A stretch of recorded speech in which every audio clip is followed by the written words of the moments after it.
BB851, turn right, heading 180. 14 Papa, turn right 245, report localizer established 27. Happy Sunday, everyone. I trust you've all had a pleasant weekend so far, and welcome back to another one of the Aviation News Recap videos. If you're new to these, I cover multiple stories that didn't get their own video, but in bite-sized format. So stay tuned for 737 MAX news, 787 news, airline news, and so on. Beginning though with the Boeing 787. For the past 24 months, the aircraft manufacturer has been consistently reducing its overall monthly production tally. While the reductions of course make sense, they are still a disappointment, and the aircraft manufacturer announced late last week that in 2021 their current plan of producing 6 787s per month would be reduced once again.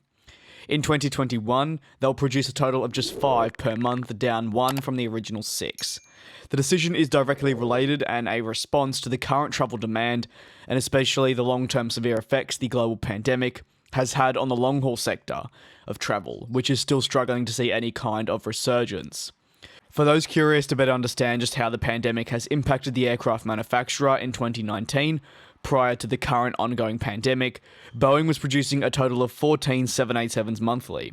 By mid-2021, they'll have successfully reduced their rate down to 5 787s per month.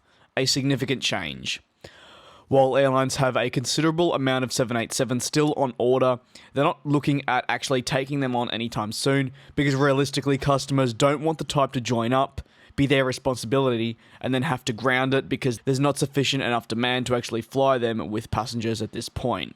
Meanwhile, over in Norway, Norwegian launched late last week their very own emergency rescue plan in another bid to save them from completely collapsing. A move that will see them further downsize their fleet overall, and in addition, hopefully give them much needed crucial money from investors, something they've been struggling to do given their current position within the industry. Last month, the carrier filed for bankruptcy protection within Ireland, and now they are pretty much doing the stock standard process of getting an emergency rescue plan in place. Now, whether that works is of course a whole other thing. However, we can only hope for the employees and more that it does of course work and sees Norwegian emerge a stronger airline in the future. However, of course, given prior evidence, that does not seem like quite the easy task at this point. In fact, the odds are stacked up against them. The news is thanks to the Financial Times, who have said all the various changes that Norwegian will include in their very own rescue plan will be put forward on the 17th of December at a general meeting. This will be a crucial day for the future of Norwegian as an airline within the industry as we know it. The final story of today is the Boeing 737 MAX, which has seen CDB Aviation complete financing for a total of 8 so far, of a total of 9 Boeing 737 MAX 8 aircraft that were placed originally under a purchase and in addition leaseback agreement with Westjet. The aviation chief marketing officer at CDB Aviation said, "We have formed a strong working relationship with our colleagues at Westjet and warmly welcome them to our growing family of airline customers across the Americas."